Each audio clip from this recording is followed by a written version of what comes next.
Hola de nuevo, bienvenidos a su canal Análisis Económico Post-Keynesiano en Latinoamérica. Este es el tercer video para la sesión número 4 de nuestro primer módulo. Estamos analizando la creación de dinero en el ámbito público. En la descripción de este video comparto el enlace del segundo video de esta sesión para aquellos que aún no han podido verlo. Así que continuemos.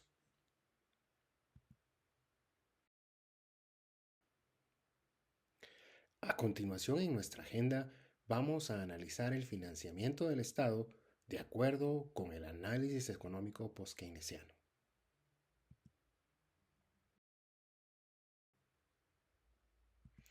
Y bueno, como ya se señaló, los impuestos no financian el gasto público porque el cobro de impuestos representa destrucción de dinero. Es decir, ese dinero no puede volver a utilizarse para ejecutar gasto pues ha sido destruido. La destrucción de depósitos a nivel de la banca comercial y la destrucción de reservas en Banco Central a nivel del Banco Central son operaciones financieras que se realizan a favor de la Tesorería Nacional.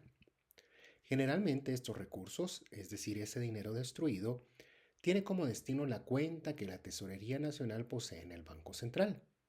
Esta cuenta recibe varios nombres de acuerdo con la legislación de cada país.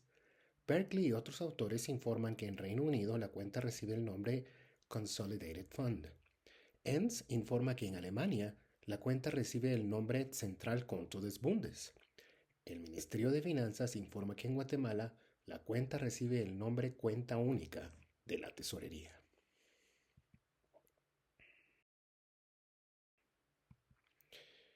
Además del cobro de impuestos, dentro del circuito de creación y destrucción de dinero público pueden presentarse otras transacciones financieras, la venta de bonos del tesoro a agentes no estatales y la monetización, la creación de dinero que realiza en determinadas situaciones el Banco Central. Para la venta de bonos del tesoro a agentes no estatales, el Banco Central realiza la función de agente financiero para el gobierno central. Es decir, los fondos que se generan por la venta de estos instrumentos tienen como destino la cuenta de la tesorería en Banco Central. Los fondos que generan las operaciones de monetización del Banco Central, como por ejemplo la compra de bonos del tesoro en mercado secundario para aquellas naciones que lo permiten, también tienen como destino la cuenta de la Tesorería Nacional. Asimismo, esta cuenta es el destino de la venta de bonos del tesoro en moneda extranjera. Esto aplica principalmente para países en vías de desarrollo y los préstamos de instituciones financieras internacionales. Estos fondos pues, pueden manejarse en moneda extranjera o en moneda nacional. Y esto dependerá de la legislación de cada nación y de las normas y procedimientos de los que se hayan establecido en el Poder Ejecutivo de cada gobierno.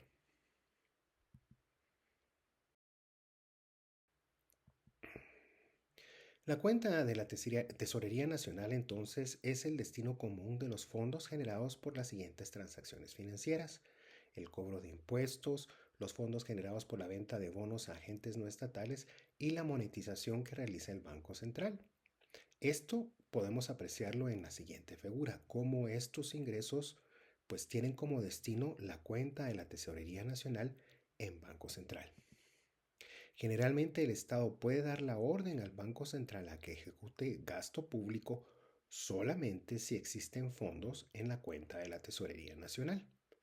Y para ilustrar este punto, ¿qué les parece si vemos un ejemplo local y vamos a analizar de manera muy breve las normas y procedimientos que existen en la Tesorería Nacional de Guatemala? De acuerdo con el Ministerio de Finanzas, la Tesorería Nacional debe elaborar diariamente un informe que contenga los saldos de las cuentas monetarias de la Tesorería en Banco Central. El informe presenta el saldo de las siguientes cuentas: el Gobierno de la República, Fondo Común, Cuenta Única Nacional, para determinar el saldo del Fondo Común; la venta de certificados de inversión en valores públicos, para determinar la disponibilidad de venta de certificados; la cuenta única de préstamos de Tesorería Nacional Quetzales, para disponible en quetzales. Quetzales es la moneda nacional de Guatemala; y la cuenta única de donaciones en Tesorería Nacional para disponibilidad de quetzales. De acuerdo con el Ministerio de Finanzas, el siguiente paso es identificar los comprobantes únicos de registro electrónicos con solicitud de pago y los devengados sin solicitar, con sus montos respectivos, a efecto de determinar si se cuenta con los fondos necesarios para cumplir con las obligaciones de pago. Luego, se debe solicitar autorización a la Contraloría General de Cuentas para el traslado de fondos de la Cuenta General de Caja Gobierno de la República Fondo Común Cuenta Única Nacional a la cuenta Tesorería Nacional, que servirá para cumplir con los requerimientos de pago efectuados por la Presidencia de la República, Ministerios del Estado, Secretarías y otras dependencias del Ejecutivo y Procuraduría General de la Nación. Sigamos analizando el financiamiento del Estado según el post-keynesianismo. Bajo este esquema, el Estado puede dar orden al Banco Central de que ejecute gasto solo si existen los fondos en las cuentas de la tesorería.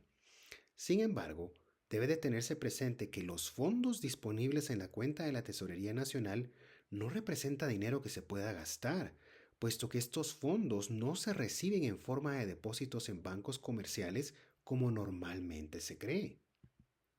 La creación de las reservas por parte del Banco Central, la cual ocurre después de que la Tesorería Nacional ha girado la orden de ejecución de gasto, y la creación de depósitos por la banca comercial, representa el proceso de creación de dinero público, puesto que esta transacción financiera aumenta el balance general del sector bancario comercial. Y más importante aún, los depósitos en bancos comerciales representan dinero que sí se puede utilizar. De acuerdo con el análisis económico post-keynesiano, el Estado se financia totalmente a través de la creación de dinero, que realiza girando contra su banco central. Dinero que, convertido en depósitos en bancos comerciales, puede utilizarse por todos los agentes económicos de la sociedad que los han recibido. Este circuito puede visualizarse en la siguiente diapositiva. Repasemos entonces el circuito una vez más. Primero, una vez se ha determinado que existen fondos en la cuenta de la Tesorería Nacional en Banco Central y que se ha cumplido con los requisitos que impone la legislación de cada país, el Estado gira la orden al Banco Central de que ejecute gasto. Segundo, la ejecución de gasto público desde el punto de vista financiero equivale a creación de dinero. El Banco Central crea reservas a favor de bancos comerciales. De igual forma, los bancos comerciales crean depósitos a favor de diversos agentes económicos, instituciones públicas descentralizadas, empleados públicos, individuos y empresas que han vendido bienes y servicios al Estado, etc. Todos estos agentes económicos fueron identificados por la Tesorería Nacional. Y tercero, esos depósitos en bancos comerciales representan dinero que, al llegar a las cuentas de todos los agentes económicos antes mencionados, puede utilizarse. Analicemos entonces qué es lo que sucede cuando se presenta un déficit fiscal, es decir, cuando el gasto público que se ejecuta es mayor que la cantidad de dinero que se destruye al cobrar impuestos a la ciudadanía.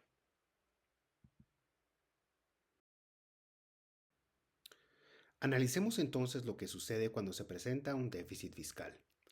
Si un gobierno ejecuta más gasto de lo que logra recaudar en impuestos, presenta un déficit fiscal. Como se presentó al inicio de esta sesión, varios economistas, entre ellos el profesor de la Universidad de Harvard Gregory Mankiw, afirman que un gobierno financia el déficit tomando prestado del sector privado y de países extranjeros. Y la cifra acumulada de lo que ha tomado prestado un gobierno en años anteriores se conoce como deuda pública. De acuerdo con Gregory Mankiw, varios economistas han criticado el aumento en la deuda del gobierno, pues impone una carga injustificable para las generaciones futuras. Pero, ¿es este argumento válido? ¿Representa la deuda pública que genera un déficit fiscal una carga para futuras generaciones? Si se utiliza la contabilidad de partida doble para analizar la presencia de un déficit fiscal, ¿qué es lo que realmente sucede? Ahora que sabemos que los economistas neoclásicos no entienden cómo se crea el dinero en el ámbito público, ¿Será posible que están cometiendo el mismo error al analizar el déficit fiscal? Respondamos esa pregunta.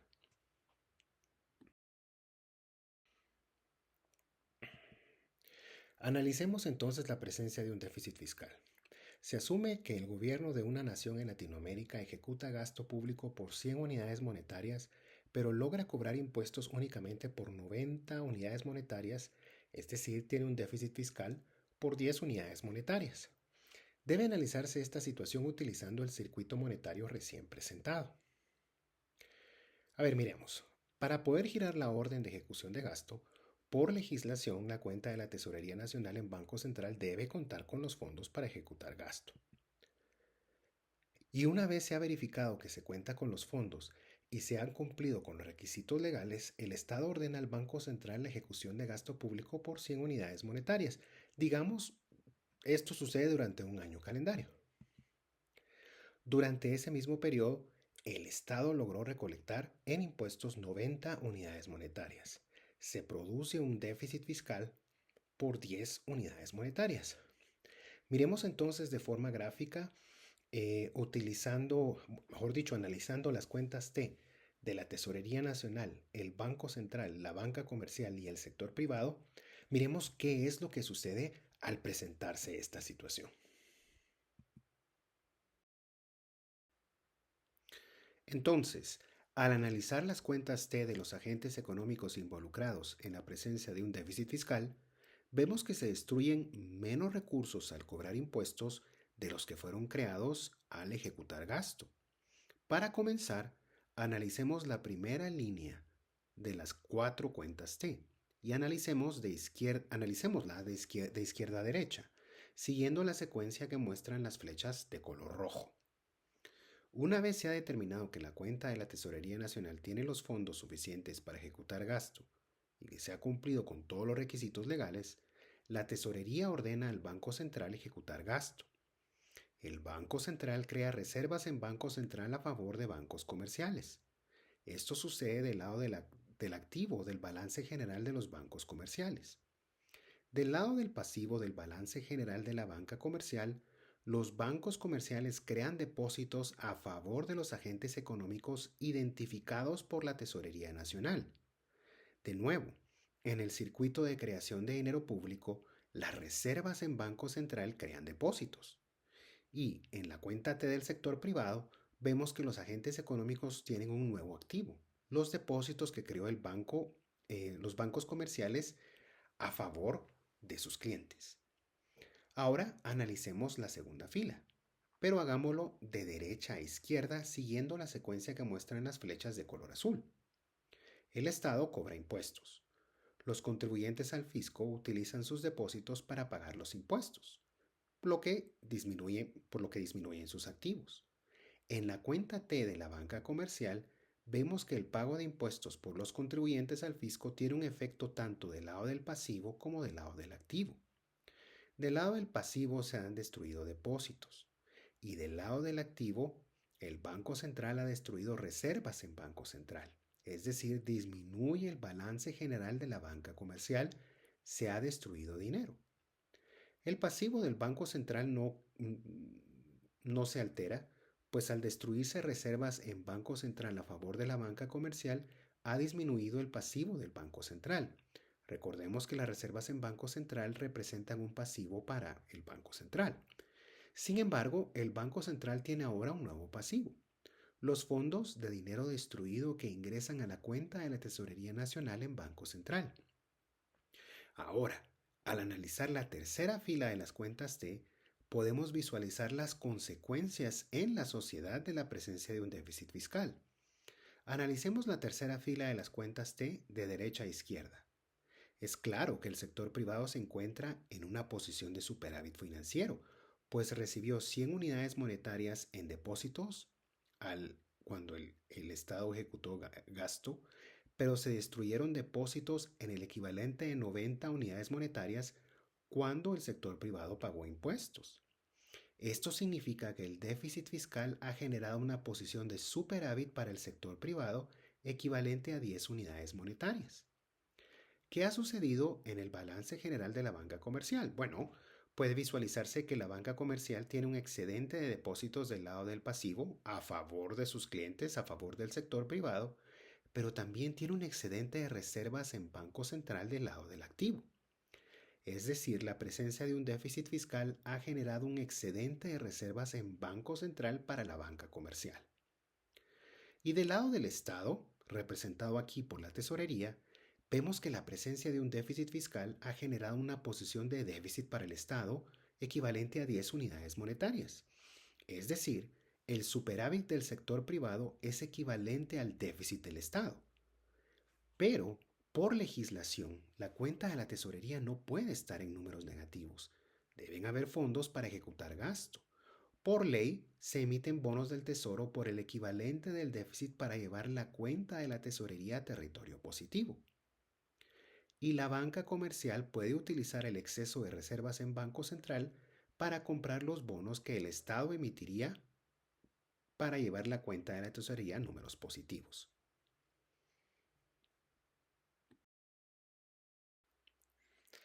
Entonces, de acuerdo con este análisis, la presencia de un déficit fiscal implica creación de dinero, pues durante la ejecución de gasto se creó dinero, pero la destrucción de dinero a través del cobro de impuestos fue menor. Esto significa que el Estado no toma prestado del sector privado o de naciones extranjeras al momento de presentarse un déficit. A través del déficit, el Estado ha creado dinero. La presencia del déficit fiscal ha dejado atrás un excedente en depósitos en el sistema bancario comercial para el sector privado no bancario. Esto implica que la presencia de un déficit fiscal ha generado una posición de superávit para el sector privado no bancario. La presencia del déficit fiscal también ha dejado atrás un excedente de reservas en Banco Central a favor de la banca comercial.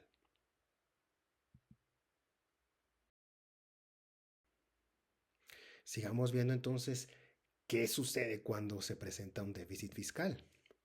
El excedente de reservas en Banco Central a favor de la banca comercial generalmente es utilizado por esta última para la compra de bonos del Tesoro, los bonos del Tesoro que han sido emitidos para financiar el déficit fiscal.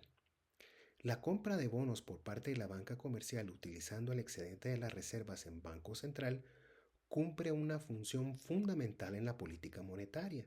Estabiliza la tasa de interés en el corto plazo establecida por las autoridades monetarias, es decir, la tasa a la que los bancos se prestan reservas entre sí o prestan reservas del Banco Central. La compra de bonos del Tesoro por la banca comercial utilizando el exceso de reservas que ha generado el déficit fiscal evita que la tasa de interés en el corto plazo tienda a disminuir. Este aspecto fundamental de la política monetaria se analizará a detalle en una futura sesión.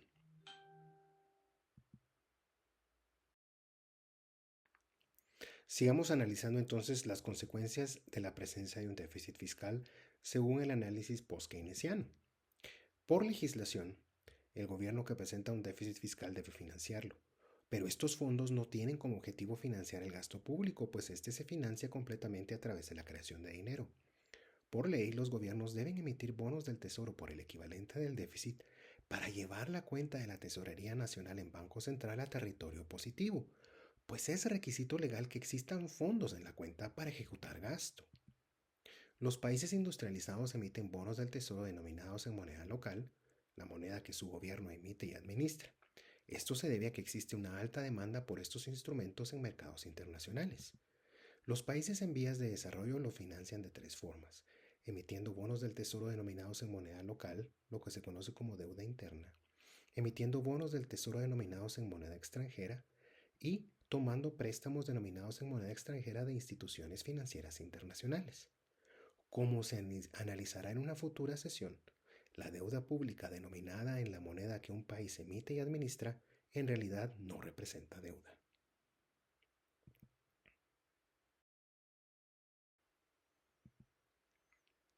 El análisis del circuito de la creación y destrucción de dinero en el ámbito público muestra que una posición financiera de déficit para el Estado representa una posición de superávit para el sector privado no bancario. Es decir, la presencia de un déficit fiscal permite al sector privado no bancario acumular activos financieros. Por otro lado, una posición financiera de superávit para el Estado representa una posición de déficit para el sector privado no bancario. Es decir, las políticas de austeridad que implican que el Estado se encuentre en una posición de superávit o que el presupuesto del Estado esté equilibrado, permitirán crecimiento económico solamente si el sector privado no bancario contrata deuda, porque la posición de superávit del Estado no le permitirá acumular activos financieros. Pero, como se analizará en una próxima sesión, si se presenta una desaceleración económica y el sector privado no bancario se encuentra altamente endeudado, es muy probable que se presente una crisis financiera de proporciones significativas.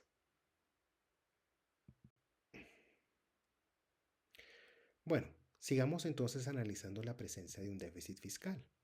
Así como los bancos comerciales crean dinero o crédito al incrementar el tamaño de su balance general, el dinero fiat o fiduciario es creado por todo gobierno que entra en patrimonio financiero negativo. Como indica el economista Steve King, crear dinero por decreto es la esencia de ser un gobierno. Para lograrlo, el gobierno debe asumir una posición de déficit, es decir, debe gastar más de lo que recolecta en impuestos. El Estado es la única entidad en una nación que puede mantener una posición financiera de déficit. Pero, ¿por qué es esto? Esto sucede por tres razones principales. La primera es la capacidad del Estado de crear dinero. Un Estado que emite su propia moneda puede crear dinero para cumplir con cualquier requisito denominado en esa moneda. La segunda razón son sus activos no financieros. Pensemos en todos los activos del Estado que no representan un pasivo para otros agentes económicos, como por ejemplo la tierra, toda la infraestructura, etc. Y bueno, su autoridad, la autoridad del Estado, sobre las personas, la tierra y los recursos bajo su jurisdicción.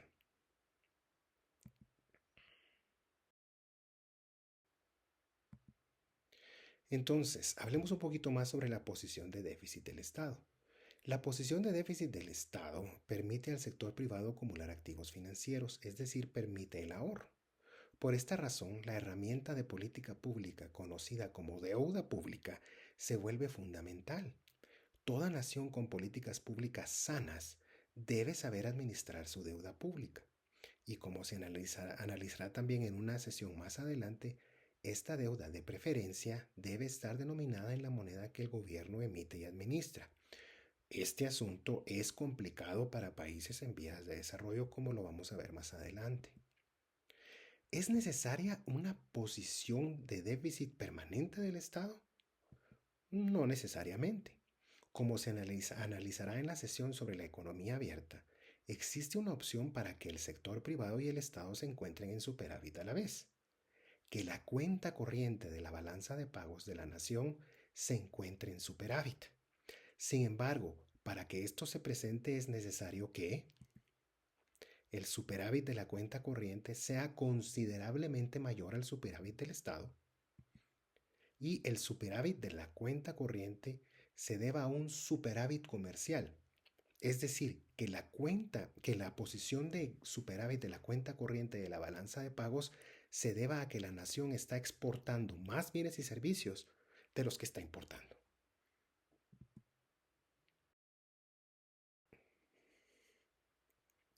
Bueno, y ya para terminar esta sesión, ¿qué les parece si presentamos algunas conclusiones? No las podemos presentar todas, pero presentemos algunas conclusiones sobre la creación y destrucción de dinero en el ámbito público.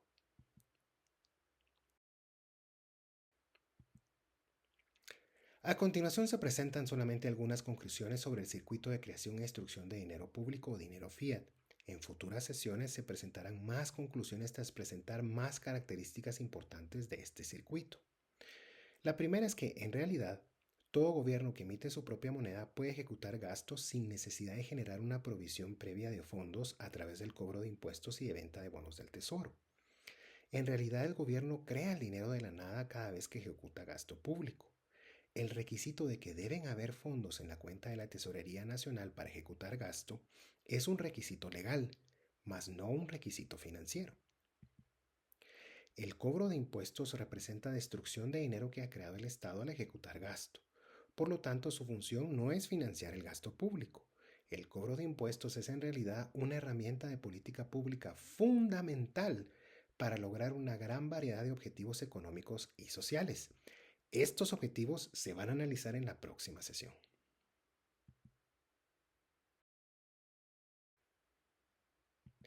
Más conclusiones. Las opciones financieras que existen para financiar el déficit en países en vías de desarrollo, la venta de bonos del tesoro denominados en moneda doméstica, la venta de bonos denominados en moneda extranjera, la contratación de préstamos, cumplen con el objetivo de asegurar que la cuenta de la Tesorería Nacional en Banco Central no esté sobregirada. Por la legislación que se ha creado e implementado, el Estado no puede ejecutar gastos si la cuenta de la tesorería no tiene los fondos. En realidad, estas opciones de financiamiento no financian el gasto público que ejecuta el Estado. El gasto público se financia a través de la creación de dinero. Los bonos del Tesoro denominados en moneda local representan una inversión segura, puesto que el Estado no puede quedarse sin dinero. Por el hecho de que el Estado tiene el poder de crear dinero, siempre podrá hacerle frente al pago de deuda denominada en la moneda que el gobierno emite y administra. Esto significa que al tomar una posición financiera de déficit, el Estado crea un instrumento de ahorro muy seguro para el sector privado no bancario. De igual forma, crea un activo que apoyará a la banca comercial en la administración em, del riesgo de liquidez, pues son bonos seguros y poseen alta negociabilidad. Más conclusiones.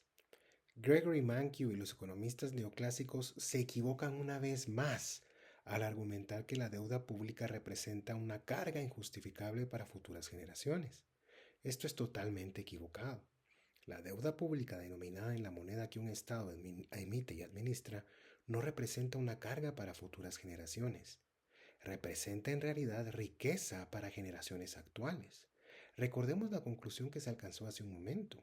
La posición financiera de déficit del Estado representa la posición financiera de superávit del sector privado no bancario. En Guatemala, lamentablemente, se ha creado legislación que facilita la compra de bonos del Tesoro por parte de la banca comercial.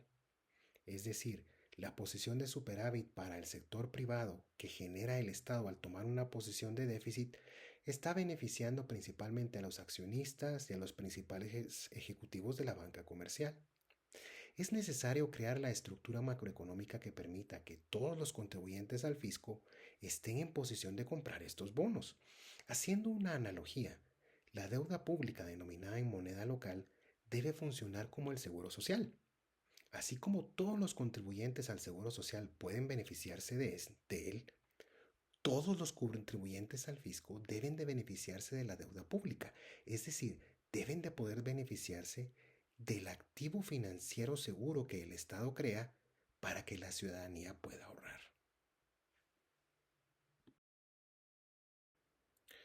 Ok, y ya para terminar con las conclusiones, dado que el gasto público se financia a través de la creación de dinero, la política fiscal debe ser la principal herramienta para lograr los resultados que se desean en la economía, específicamente alcanzar una posición de pleno empleo, lograr crecimiento económico que beneficie a toda la población y la estabilidad en el nivel de precios. Esto no puede lograrse solamente a través de la política monetaria. En una próxima sesión se analizará cómo la política fiscal y la política monetaria están altamente entrelazadas cuando ambas se ejecutan correctamente. Y por último, el cobro de impuestos, la venta de bonos del tesoro y la monetización del Banco Central no representan los límites de la capacidad del Estado de ejecutar gasto. Los gobiernos que emiten su propia moneda nunca se ven limitados por la falta de fondos. Pueden verse limitados por la falta de proyectos productivos para financiar. Esto va a depender de la producción potencial de la economía y de los recursos con los que cuente la sociedad. Una de las principales limitaciones que puede enfrentar la sociedad es la disponibilidad de mano de obra, su cualificación y su nivel de productividad. Y este último argumento, lleva a la conclusión que la migración hacia países como Canadá, Estados Unidos y Europa Occidental no es el problema que enfrentan estas naciones. Al contrario, la migración permitiría a estas naciones crear dinero público para financiar una gran variedad de proyectos utilizando esa nueva mano de obra que han recibido. Proyectos como por ejemplo viviendas a bajo costo para toda la población y, y una gran variedad de proyectos de infraestructura pública.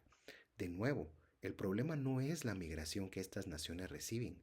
El problema es las equivocadas políticas públicas que se generan de un análisis económico equivocado. Específicamente, desconocer todo lo relacionado con el dinero público, lo que lleva a ejecutar políticas de austeridad.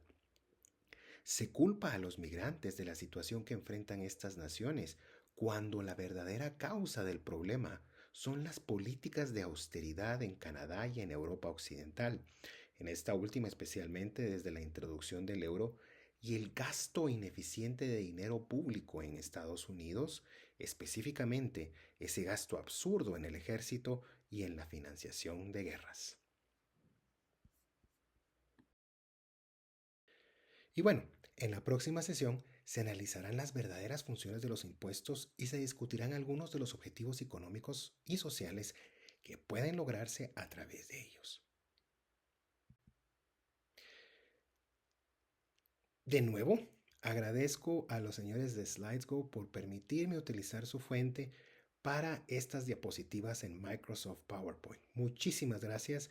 En realidad estoy muy agradecido. Y solo me queda recordarles que si este de contenido les parece útil, les parece importante e interesante, por favor denle un like al video y compartan este canal con amigos, con conocidos, con familiares que como ustedes pueden estar interesados en analizar cómo funciona el mundo que nos rodea utilizando el análisis post-keynesiano como lente.